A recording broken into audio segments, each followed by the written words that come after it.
Pope Pius XII's role during the Holocaust is still a subject of controversy. For some, Pope Pacelli, as he was commonly referred to, did little to defend Jews against the Holocaust. However, some are still alive today who were witnesses to the Pope's effort to save the Jews. One of them is Italian Giovanni Ferrofino. At 96, he's long since retired and lives in the south of France, where he told us his story. It's true, the Pope protected many Jews. He considered it his duty. But he couldn't say where he hid them.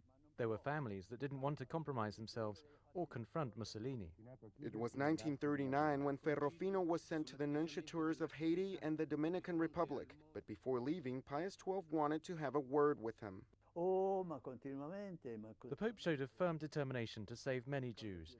I remember Pius XII lost his patience in front of me and said, "But why don't the Americans understand?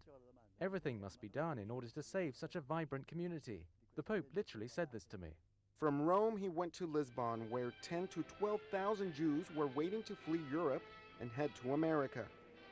I went to visit Portugal's president and told him what the Pope had said, that the world must understand how quickly we had to act in order to save as many Jews as possible and to allow them into Portugal. Once in Portugal, the Portuguese nunciature then gave hundreds of Jews visas to cross the Atlantic. Ferrofino went along with them before reaching the Dominican Republic. There were 800 people on the ship.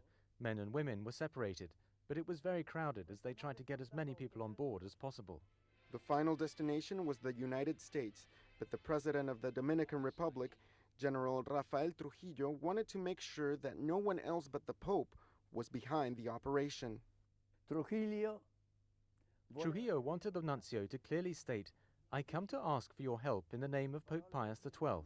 Trujillo wanted to be sure that it was the Pope and not the nuncio, and that is why the nuncio always had to say, "It is the Pope who asks of you this favor." The Vatican would sometimes send encrypted instructions, and it was up to Ferrofino to decipher them. They were encoded in another language so that spies who controlled communications couldn't understand the messages. The clue was in a specific letter in the first lines of the message. If you didn't know the clue, you couldn't decipher the message. Ferrofino is one of a number of first-hand witnesses uncovered by the Pave the Way Foundation. The founding president of Pave the Way is a Jewish American named Gary Krupp. Krupp has made it his mission to tell the world, and particularly the Jewish people, the truth about Pope Pacelli.